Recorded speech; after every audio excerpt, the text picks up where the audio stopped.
Coming up next on the Jeff Crilley Show, you're going to meet the great Kim Fischer. She spent close to 2 decades on the news, on TV across the country, and now she's helping other people tell their own stories. That's next.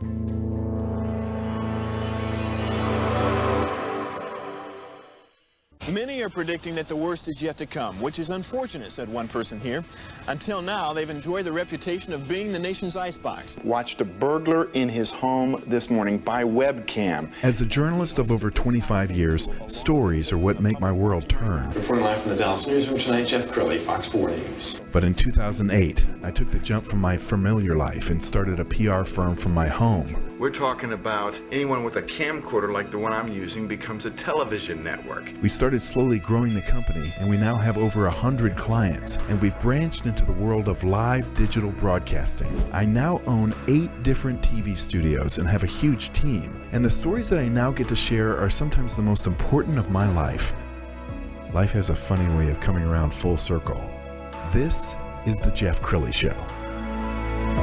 I'm so excited about this show because I'm interviewing a dear friend. Kim Fischer is in the studio. She is with Kim Fischer Collective. She spent close to 2 decades on TV. She's a personal friend, and I'm so excited about this show. Kim, welcome to the Jeff Crilley Show. Thank you for having me. It was one of those situations where I'm like, Jeff, we need to reconnect. He goes, come on my show. I'm like, oh, I haven't been on TV in like years. And I'm like, what do I wear? Well, I admire you so much. I mean, you did so much in TV news, and then you reinvented yourself, and you're helping others tell your story. But let's begin with your TV news career. Yes. And we're going to show a little video here because this is kind of a highlight reel of some of your adventures. So tell us about your career. How did it start? Yes, so it started back in 2003 in Abilene, Texas. Back in the day when you had to start in a little tiny market and work your way up. So I went from Abilene to Amarillo, hosted a TV show here in Dallas called Hot on Homes for a couple years. I got back in the news in San Antonio, and then I worked at NBC5 before where you're looking at right now, which was my final job in TV news, which was in Salt Lake City, Utah, where I was the primary anchor and investigative reporter. Okay, what made you hang up your microphone? The same thing that is making a lot of folks in local news hang up their microphone, which is local news is changing. Local news is losing a lot of the audience to things like the Jeff Crilley Show, to other forms of media, because people can really get that stuff anywhere at this point. And so I got to the end of my contract and was told, we can't really afford you anymore. And so I thought, okay, what am I going to do? And the answer was, well, I'm a storyteller, so I want to keep doing that, and I want to do it for nonprofits, and so I jumped into nonprofit work.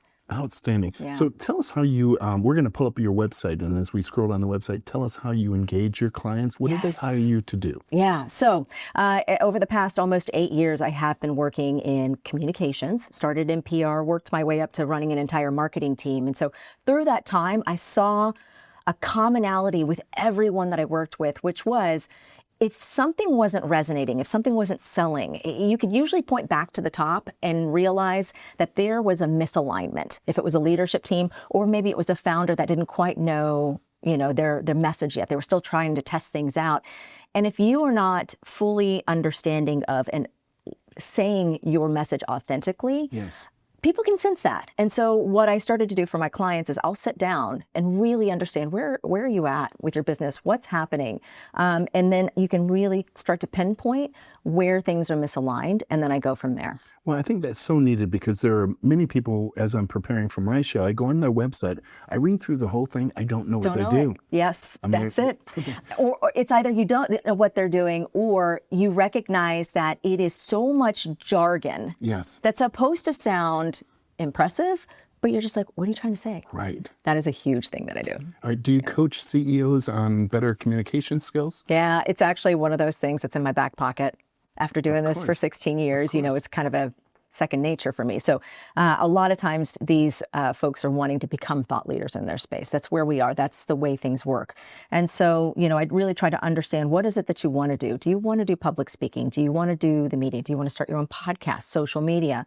And then I help train on that. Since I have the experience in doing all of those things, it's really easy to pass that on to somebody else. So let's offer some like news you can use. What are some things that CEOs do wrong when they're communicating, either verbally or doing videos? What are some common things they mess up? I just did a blog recently that talks kind of about this, and when they're on stage is what the blog talks about, and it is the fact that they will get up there and they will be knowledgeable about their topic, but they are so in the weeds about their topic that a general audience doesn't quite understand what they're saying. So that's one thing. Or a second thing is because they're so knowledgeable, they don't prep.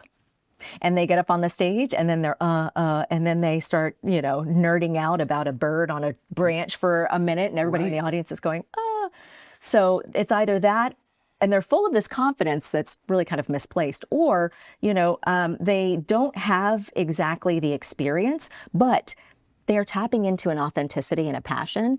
And even despite that, they may not show up as perfect, but they're doing way better than the person with confidence.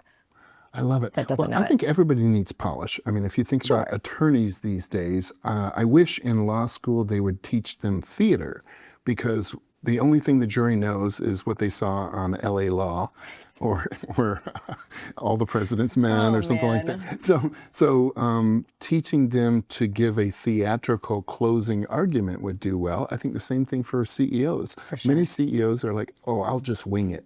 Yep, that's it. It's the wing it. And then they get up there, and really putting those thoughts together is a lot more difficult than each of us think. Yes. Right? If you don't really know what you're saying at the start, the middle, and the end, I think I just did that a minute ago, you will kind of get off track. And so it's important to really think about what you want to say, what is your goal in the communication, and then focus on that. And it's so important these days. When I was growing up, I couldn't name a single CEO of the Fortune 500. And these days, if you're a Fortune 500 CEO, you become the face of the company. Yeah. So I remember Mark Zuckerberg going on Capitol Hill for the first time many years ago. And I was nervous for the guy because he's not a natural communicator. He's just kind of a nerdy guy. Yeah. And he's being grilled by these Congress people who have prepared for getting their 15 seconds of fame by hammering Mark Zuckerberg. Absolutely. So, if you were coaching Mark Zuckerberg, what would you tell him? So that right there that you just described is crisis communications, right? And so what I like to call that is a rude Q&A.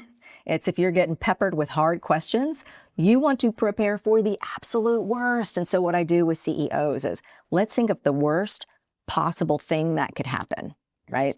Whatever that might be. Now, let's plan to answer questions in case those things happen.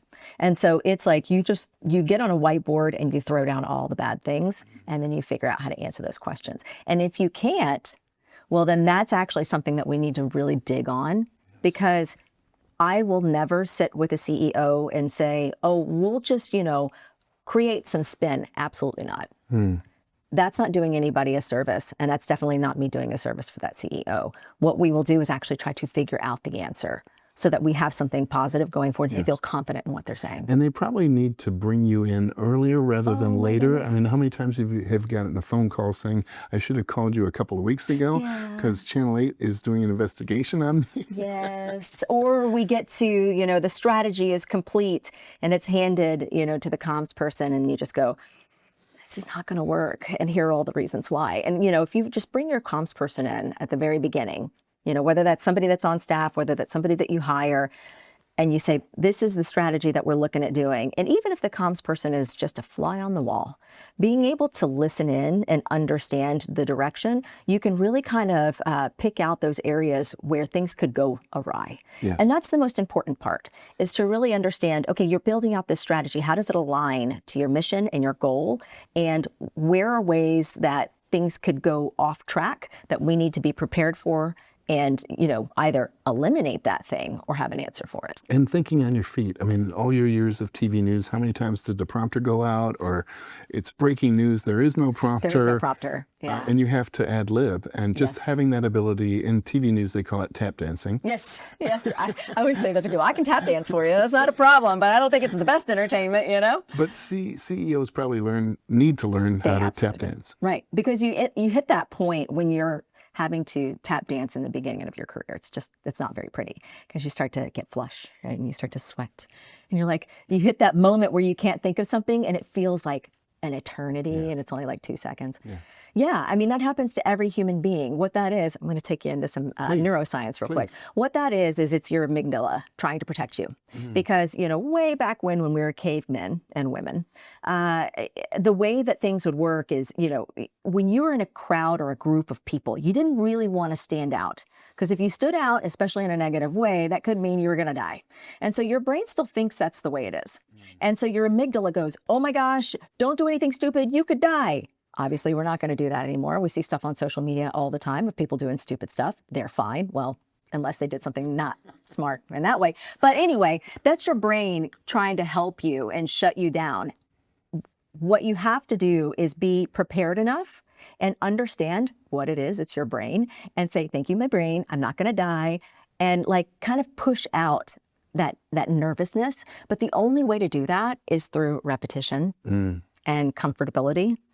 And there's one way to do that, and that is know exactly what you're talking I about. love it. And let's talk about being authentic, because so many times, we're in a society in which layoffs happen all the time. So at a certain point, the CEO has to face the troops and reassure them that the company is going to be viable in another year or two, but we're having to make some tough cost-cutting moves. Right. So that ability to communicate a message and be sincere. Right. I've been through that. I've been through that with a couple of CEOs, and it's not easy. And, one of the CEOs was more receptive and actually kind of allowed me to take the first stab at things and then put his touch on it. And I also informed him of here are the questions that are likely going to come from this town hall, and you should be prepared to answer them and be authentic and honest.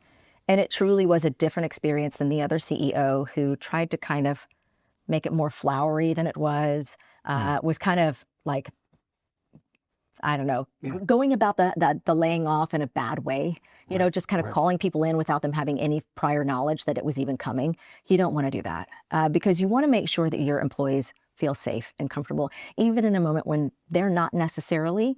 You want to give them the options and the ability to make another choice for themselves if they're going to be on the cutting block. So powerful. Kim, we're almost out of time. So look into the camera on the left and talk to that CEO who might need to bring you in. Yeah, definitely. Hey, if you are having a hard time figuring out your message, if it's just not landing, whether it's on social media or with an investor, I'm happy to meet up with you, try to figure out where things are not connecting and help you find out what that is. It's really an easy process, and it's kind of fun sometimes too. I love it. Kim, thank you so much for sharing your heart and your wisdom with us. We're going to end with her website, which is kimfisher.net. The great Kim Fischer. Thanks for coming on the show. Thanks for having me. You bet. That's it for now. We'll see you next time.